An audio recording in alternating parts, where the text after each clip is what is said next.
Before we start, most of the glitches used to explore and document tonight's anomalies will not be shown publicly as to protect the integrity of the multiplayer experience. Thank you for your understanding and cooperation. The topic of this quarter's documentary was chosen thanks to the participation of 804 users in the poll back in March. If you wish to participate in the poll for next quarter's documentary, then be sure to stick around until the end of the video. Now, onto our scheduled program.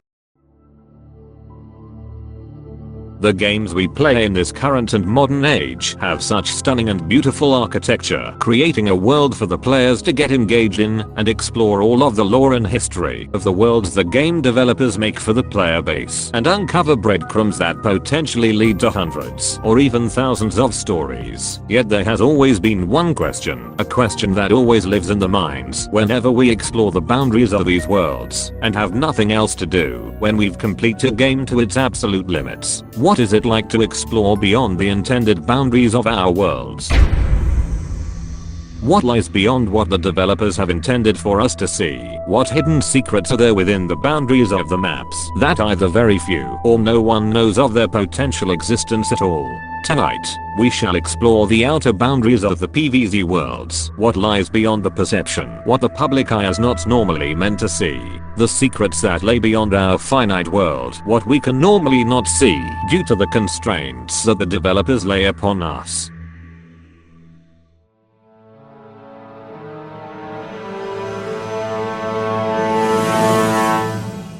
Starting our journey with Garden Warfare 1, we shall first take a visit to suburban flats on Gnome Bomb, and by heading out of bounds, we can encounter what looks to be some sort of bunker in the middle of the barren wasteland. This bunker was originally showcased back when we were looking at unused content in the game and theorized if it was a part of something that originally served a purpose. Well, after further analysis, we can confirm that this supposed bunker can actually be seen in the Zomboss estate map right in front of the door. Taking a look at it now, it seems like it could be easily seen as some sort of doormat or comical trapdoor. Yet that does not mean its story ends here, for you see, normally when an object holds a specific or important purpose, it will be loaded in early to have it ready and be kept loaded even after all of the other objects around it have been unloaded. This can easily be seen when looking at various other out of bounds videos, since if you look closely, you can see that the spawnable turrets and AI locations, as well as a handful of other objects, are still loaded, even after the entire area around them has unloaded. This could possibly mean that the bunker truly did have a purpose at some point, hence why it is still out here loaded, even though it is far beyond what can normally be seen otherwise. There is something much bigger about the Team Vanquish maps, though we will come back to that in just a moment. Heading over to Main Street, behind the first point, you'll see what looks like Crazy Dave's mansion from Walnut Hills. However, if we are to approach the mansion, we can hear this playing.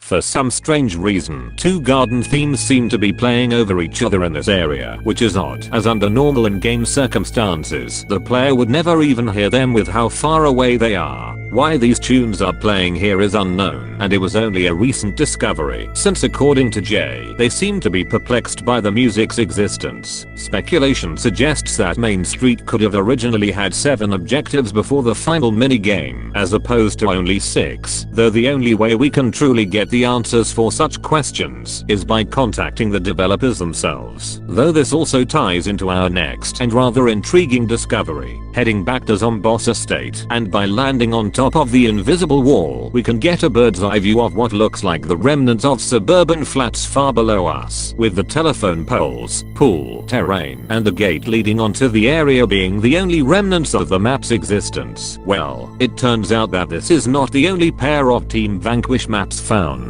2 other pairs exist amongst the Team Vanquish maps, these being Chomp Town with Garden Center, and Shark Bite Shores with Port Scallywag. This is quite an interesting and fascinating discovery, since it suggests that these maps were originally linked at some point in time. Jay would end up finding a way to tinker with the map's internal data and eventually have the pair fully loaded together, as shown on screen right now. Such an interesting decision to make, yet was never carried over with future Team Vanquish maps, or even into the game's sequel.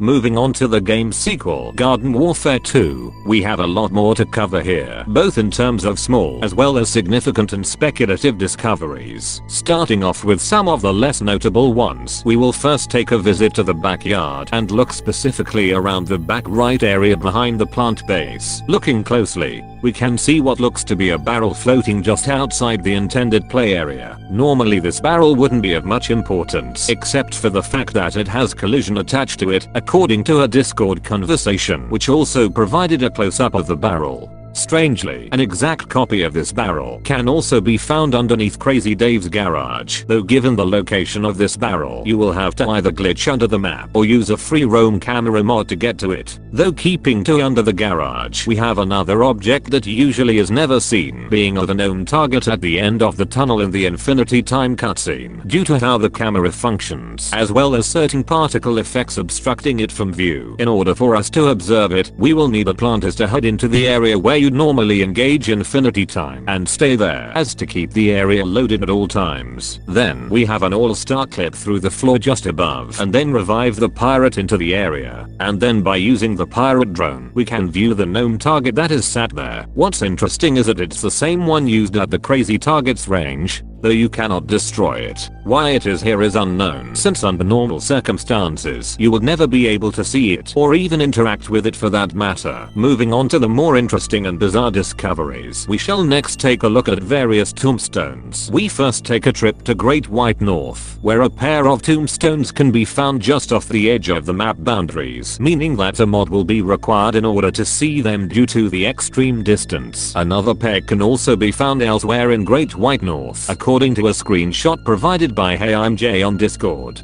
Another pair of these tombstones can be found in Seeds of Time, specifically between the Asia and Rome sections just out of bounds. These two can be seen in normal games by heading to this corner in the Rome section and standing next to this shrub. The tombstones do not seem to be affected by bases being captured, as shown here. So why they exist out here is a mystery, though there is another tombstone that Seeds of Time has to hide. Back at the first objective, underneath the map, we can see another tombstone directly underneath the plant objective, even when no capture progress was made. This would lead one to assume this was there in preparation of it being captured. Except even when the base has been fully captured, by heading back under the map, we can see that the tombstone is still down here underneath the one that is normally seen. Why this tombstone exists, along with the previous other two, is unknown, though this one seems more strange as it seemingly looks to fulfill a purpose. Yet another separate tombstone is spawned for it. However, there is one last anomaly of interest within this area that happens to be close by. By heading just to the right of where we can view the additional tombstone, we can find this strange piece of geometry under the map that has some sort of non-destructive frames effect. This strange, almost unworldly-like tile, as of the time of writing, has so far been the only one that I have been able to find and document, though figuring out why this thing even exists is an entirely different story.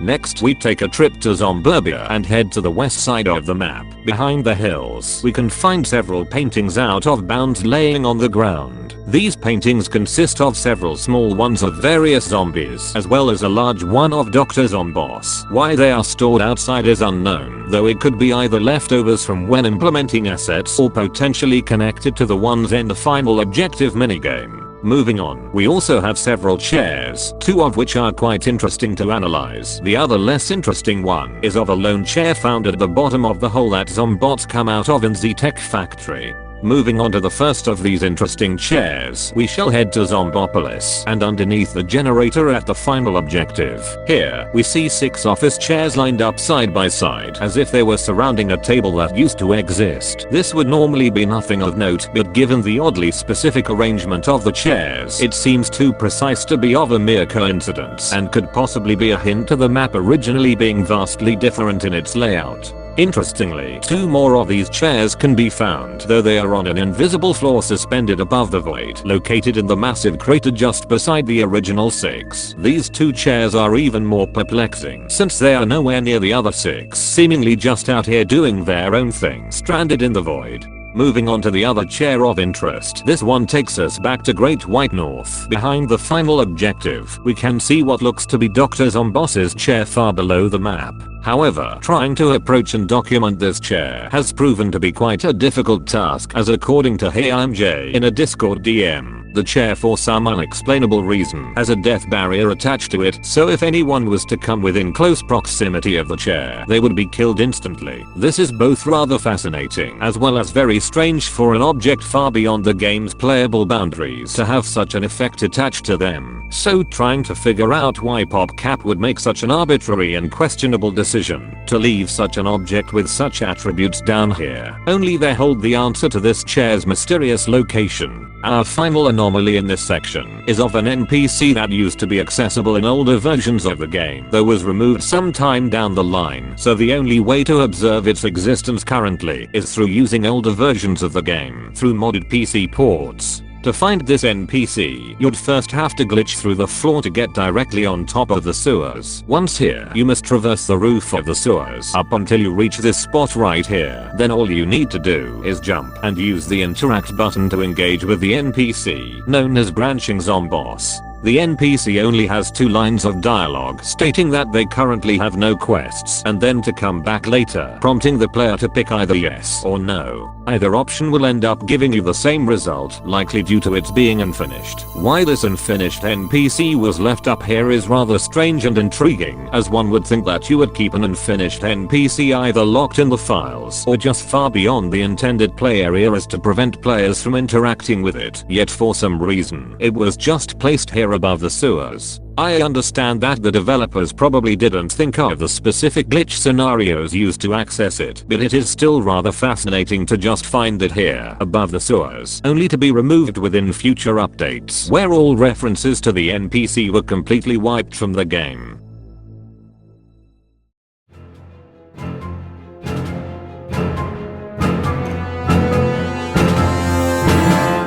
Moving on to the final of the PVZ Shooter trilogy, Battle for Neighborville, we have quite a few interesting entries to talk about here. Firstly, within Giddy Park, underneath all of the false geometry, is what looks to be the basic structure and terrain of some sort of golf course, with several green patches each having a small hole as to where a golf ball would normally be. This was actually covered back when we were covering unused content in this game, which this just so happened to be in it. This would have most likely been an alternate location within Giddy Park, much like the secret gnome area, where it would have had its own separate environment as well as having Giddy Park in the distance, though how one would access this area is unknown, since the area barely has any geometry assigned to it, consisting only of shaped terrain and ground textures. Another small object of interest is of a magenta cube found far beyond the intended play area in Weirding Woods. This peculiar cube just sits out here amongst the wasteland, and from all of the information I was able to find on this magenta cube, it doesn't seem to do anything else other than just exist. Why this cube is left out here is beyond our understanding, though it likely could have been either to test certain features or as some sort of placeholder for a certain object.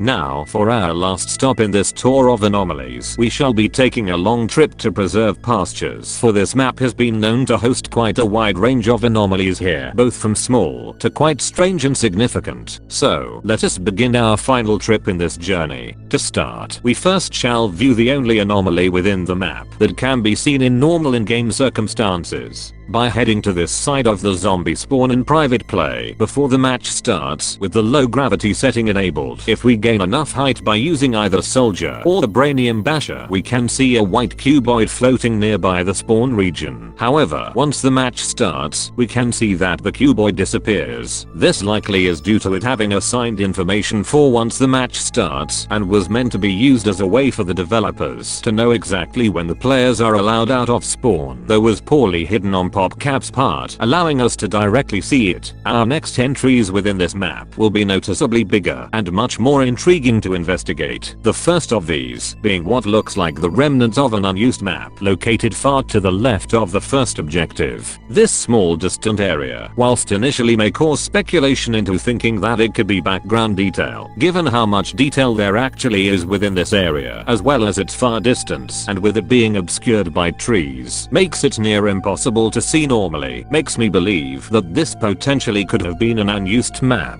The area from footage analysis seems to be isolated from the turf map, and from having a tour around the area as well as its supposed map boundaries, it seems to have the look and size of a standard Team Vanquish map, though some areas do have some oddly placed assets as well as T-posing chickens, likely due to it not being finished. This area being here suggests one of two things. Either this is what Preserve Pastures was originally going to be instead of the turf takeover map we have now, or it could have possibly been the developers attempting to revisit the prototype back in Garden Warfare 1 where the Team Vanquish maps were originally planned to be linked in some way, though because of a lack of evidence to support either of these scenarios, we cannot say for certain as to what the developers were going to do here. Why this area was abandoned is unclear, since it seemed like the area was in a near completed state, though the developers are the only people who have the answers to such questions. There is also what looks to be several barnyards found just to the side of the unused map, though given how some of them were disassembled as well as some being completely covered in base colors, leaves us to believe that these were most likely used for either testing purposes or leftovers from importing assets into the map.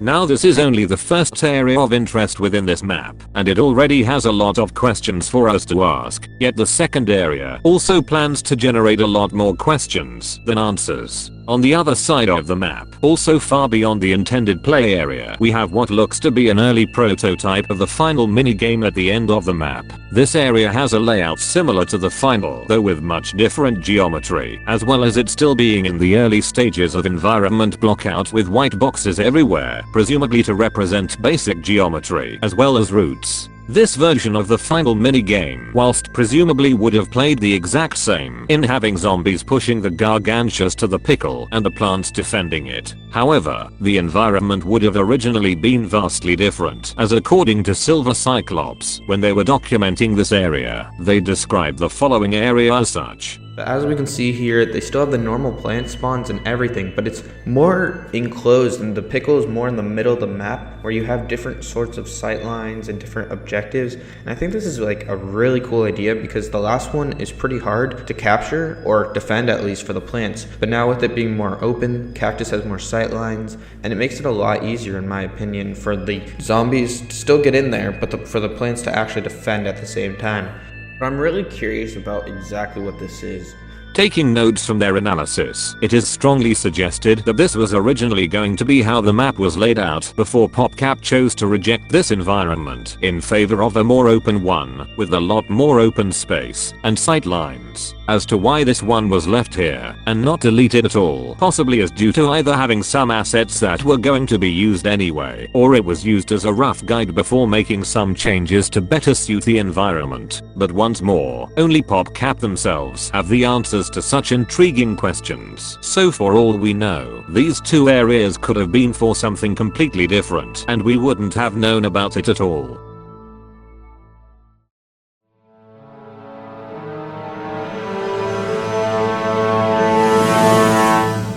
Tonight, our journey has taken us beyond what we are normally allowed to see in games and has enabled us to learn all of the secrets and anomalies that lay out of bounds, far beyond what most could even see. From chairs with death barriers to unfinished hidden NPCs to even revealing that the Team Vanquish maps had planned to be linked together at some point. With how much we've covered tonight, who knows what else could be out there lurking in the distance waiting for us to find. Special thanks to Hey I'm Jay and Gabriel for providing quite a large deal of assistance, both in documenting things that were out of my reach, as well as showing brand new discoveries that even I weren't aware of in the first place. If you wish to participate in the poll for next quarter's documentary, then be sure to head over to the community tab, for a new poll has been started. Thanks for watching, and don't forget to subscribe for more content like this in the future. And good night.